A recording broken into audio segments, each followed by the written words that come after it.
Hello, this is Bita Pourvash, Assistant Curator at the Aga Khan Museum.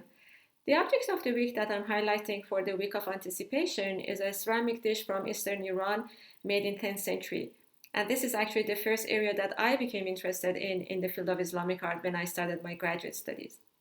And as a researcher who also experienced working with clay earlier, I'm always fascinated with the skill that the potter and the ceramic artist should have in order to work with clay.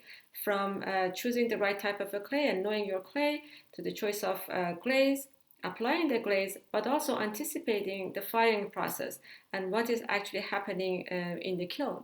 So basically, in this case, fire becomes your other material, your other medium that you have to become master of in order to be able to produce such wonderful ceramics. Clay shrinks when it gets dry, but also shrinks during the firing process, depending on the type and composition of clay. The rate of shrinkage needs to be calculated properly in making, for example, a tile frieze that should cover a space with a particular dimension, similar to this arch.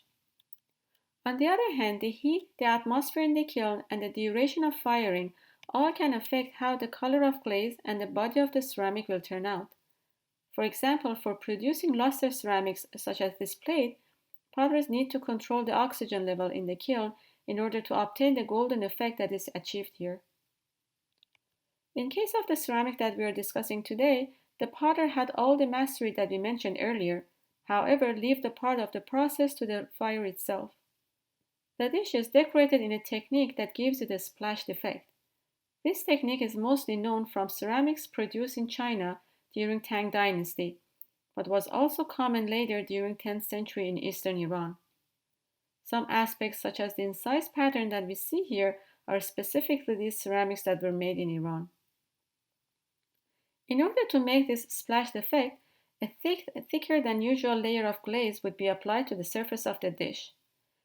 The glaze itself is actually a mixture of powdered material, and at this point it would be a dry powdery layer that was covered the surface. But when the dish was put in the kiln and fired, the glaze would start running freely and fusing together.